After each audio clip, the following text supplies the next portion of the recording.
Hey everybody, welcome to Flats Class University and to our brand new course, which will be the Kayak course for beginner and intermediate anglers. And to help teach this course, I'm introducing Jesse Wright. Jesse is a professional kayak tournament angler, basically. Yep. And he's been in the game a long time. He's an up-and-comer. He was a former kayak guide. And he's going to teach us the pros, cons, and all the strategies you need to know to go from a beginner to an intermediate. And eventually we'll have a second class for kayak angling that'll probably be pro level. And I want to rely more on your expertise because everyone knows me as a professional skiff guide. But I wanted to bring someone very qualified. Jesse's going to be the man in this class. We're going to talk. I'm going to ask him the questions I know you guys want to know. The rod lengths, the tackle, how to set out on your day. You're in limited spaces. You can't cover as much water, so how do you break that water down? So we're going to cover all of that in this course, and we're going to put it all in bite-sized pieces that you guys can digest. And guess what? It's absolutely free. No fees, no subscriptions. Just go to Flats Class University and enjoy. All right, one of the unique things about our relationship, Jesse and I, is that we're both Z-Man pro staffers. And probably two of the few saltwater Z-Man pro staffers that have our own colors. You have, and if you guys have ever tried the right stuff, well, you've been using Jesse Wright's custom color. That's a color that you developed that has won you money in kayak tournaments and done a really good job for you. It's caught a lot of fish, and it's even on my arm, so it's never you going to leave me ever again. The right stuff is here for forever, evidently.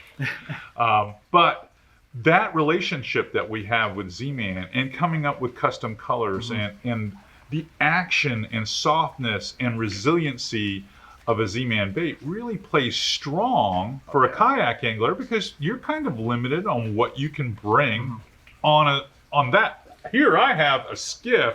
I can load up the compartments, but Jesse, you can't. Yeah, that's a benefit to the Z-Man. I mean, I only carry a certain amount of baits. I don't need a ton of stuff because the elastic material, it's strong. You can catch 20, 30 fish on one bait. That's right. The buoyancy on it, just everything about that bait is why I use them now. It's my go-to bait for like the last 5 years now, I think. So when we think of soft baits, we only think of Elastec. Elastec, it's soft, it's lifelike, it's resilient. In fact, I really don't know when I would ever choose a standard Plastisol bait over Elastec because Elastec has so many advantages. Even when it's dead still, it stands up on the bottom and it's still swimming and moving, and it catches so many fish. Not only for guys like me that are sight fishing, but guys like you that you're kind of sight fishing, but a lot of your stuff is like bass fishing. Real similar. We're fishing a lot of dirty water, especially in the Bay Area. I mean, so not a ton of sight fishing.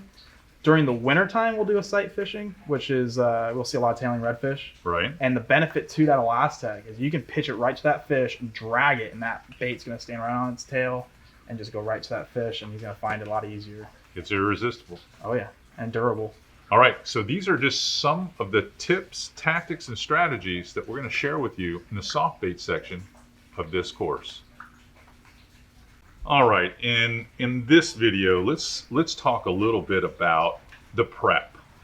Now, what I'm curious about is having an 18-foot Marquesa. I can bring anywhere from 6 to 8 rods. I can bring 2 tackle boxes, and I can prep the night before with different leader weights and lengths and experiment with all kinds of stuff that I don't have to do a lot of stuff in the field. But as a kayak guide and pro, how do you address that? Because, I mean, you're kind of limited on what you can bring. Yep, a little bit. I mean, most of the time I'll start off in the night, the night before we go out. I'll have 3 rods rigged up. I'll have a top water, a sheep hup. I'll have a soft plastic like the paddlers on a weedless hook like the snake locks. It's probably one of my go-tos. And the snake locks, if you guys need to look it up, just go to the Z-Man website, Z-Man fishing.com, and you'll love that hook. That's one of my favorites for shallow water, Mhm. and it just has a lot of action with it. That's right. And then third, a Meridine or a Catch Junior. So I'm covering all the water depths. I'm covering the top, subsurface, and the bottom. That's with right. All three of those baits. Yep. So that covers it. And what type? I know you fish a very pressured fishery here in Tampa Bay. This may be one of the toughest venues to catch fish consistently that I know of in the entire state of Florida. This is why I moved. But you yourself, you're dealing with it, and how? I mean, is there lighter leader weights, longer lengths? What do you do? I usually stick with a 3-foot leader. Okay. Unless I'm in an area that has snook, I'm usually sticking to 25-pound test leader. Okay. If there's snook in the area, I'll bump up to 30. Depending on the water clarity too, I might go down a little bit, 20 pound. Drop. But usually that 25-pound is a sweet spot, 3-foot length. Catches just about everything. Catches just about anything. Gives you the Redfish, most snook, trout. Those are versatility. the main three that I usually target on the kayak. So in prep, those 3 rods that you're rigging, Mm-hmm. what is the main line?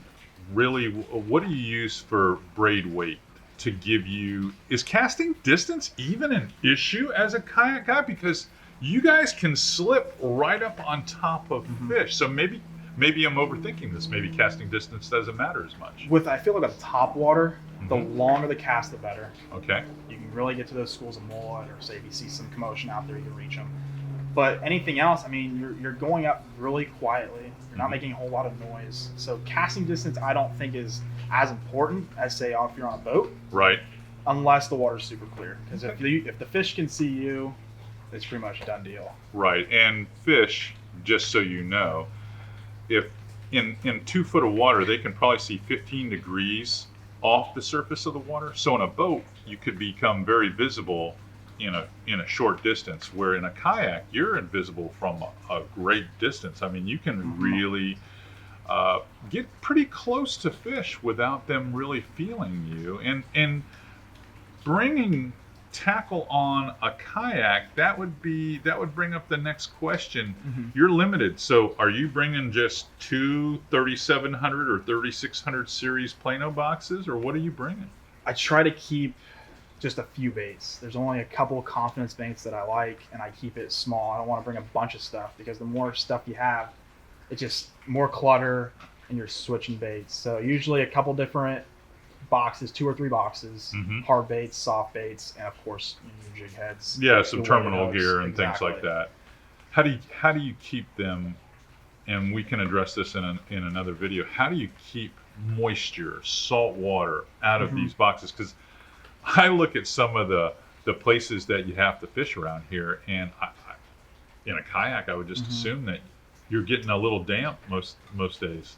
I'm in a Hobie, so I don't have a whole lot of problems with water getting in the boat unless it's raining or if I'm hitting some pretty gnarly waves with it. But waterproof boxes like That have the Plano O-ring makes seal. has the O-ring. Yeah, That's right. Keeps water out, keeps everything from rusting. And then I also have a couple lure lock boxes that are pretty cool. Yeah, the baits actually mirror stick to them, which I've become a fan of the lure lock box, but a lot of those aren't waterproof. Yeah, they don't have the waterproof seal. That's got to be a little bit careful. Yeah, that's the other thing. So, and we'll talk a little bit about how you have to care for your equipment in salt water, being a kayak angler. But so the prep the night before, 3 rods, just to condense it all, 3 rods. Your probably go-to leader weight's probably going to be 25 pound. That gives you the best average. Yeah, for but all you three, could fall it's down perfect. 20. You could go up to 30, depending if snook are available. And then you like 3-foot length leaders just because it probably gives you some adjustment with changing some baits throughout the day and not ending up changing baits, getting frayed off by say a ladyfish or getting frayed by a snook. At least I can cut that a couple times before changing the whole piece of leader. That's right. Okay, good advice. Yes, sir. Thank you. Stay tuned for our next video. One of my questions, since I've got an expert kayak guy with me, I want to ask is electronics. I rely a lot on electronics, especially living in the nature coast zone where navigation is very important. Now, I realize as a kayak angler, you can get over most things, but how do you go about knowing, let's just say you're a traveling kayak angler and you want to visit 10,000 islands, or you want to come up and fish an area that like Cedar Key or the Lower Swanee Refuge or something like that, where it's just inundated with oyster bars and islands. What do you do? Because I would just assume you'd use Google Earth on your phone or something, because you're limited on what you can do in a kayak. I mean, I have found an app that I've fallen in love with called the Fish Intelligence app, and it gives me an excellent satellite, if you guys can see here. I mean, it zooms in, I see every pothole, and what's cool about this app is you can record fish that you catch and what you caught them on, and it stores all the weather information. So it's like a fish log and a navigational tool. What are some of the ideas? I mean, would you think this would be great for kayak anglers? I think it would be great just because you'll be able to look at where you want to fish, pretty much pick a spot where you want to fish the next morning, kind of plan your day around. And then I always enjoyed logging my fish. I mean, instead of having to go back on my images from a year ago to find out how the bite is, I'll have everything right there in the app. So I think I can use that very well. And that's what I do too, because I find no matter how experienced you are, or even if you do this for a living, you are lazy. You do not want to do this. But if you can just make 2 pushes on your phone with this Fish Intelligence app, and you can put exactly where the fish was caught, and it will capture lure, barometric pressure, tide height, wind direction, water temp. It captures everything for you, and now you have that logged in your phone. That would be some pretty damn valuable information, if you ask me, to have the next time you go out. You can look at this the following evening and see, this is what I should be doing, and then you can actually anticipate, oh wow, those redfish like to be on that crown at high tide, maybe I should go there. Because it's hard to remember everything. I mean, me as a professional guide, you as a tournament angler, we have a little 6th fishy sense because we're thinking about it all the time. But if you're a weekend guy, I mean, it's a jigs. There's just no way you can keep up with it. I mean, so many folks think that guides have a special gene or DNA that makes them exceptional for catching fish. And all my clients, I want you to continue to think that. But the reality is we break this stuff down almost on a daily basis. And when you break it down on a daily basis, you know, where you've got all this information and you're seeing it every day, it's like a jigsaw puzzle. If I can put all the reds over here, all the greens over here, all the blues over here, all the blacks over here, I've got it figured out pretty much, and I can start putting pieces together. Exactly. You can hit every spot where you've caught fish before. That's right. And if you can narrow it down even more by the tide height and the wind direction and all that, because you've got a cool app like the Fish Intelligence app, that pretty much simplifies things. Saves time too. Yeah, to the weekend guy who's like, well, his jigsaw puzzle is all messed up. So he spends most of his day, greens, reds, blacks, blues. He's doing that. Well, we've got it figured out. But if you have that app, makes it a lot easier. Makes it a lot easier. And if you don't have a piece of electronics on your boat, you can use it right on your phone. That app is free.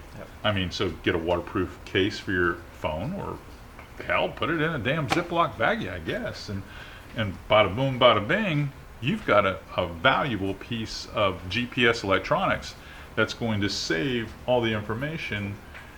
And it's one of the tricks and tips that guys like you use, you know, on a routine basis. And we've been using that for a long time. Makes it a lot. It makes it a lot easier, because I would imagine it would be cumbersome to bring a big waterproof chart out with you, and I mean, unless you want to make a $1,500 investment, you know.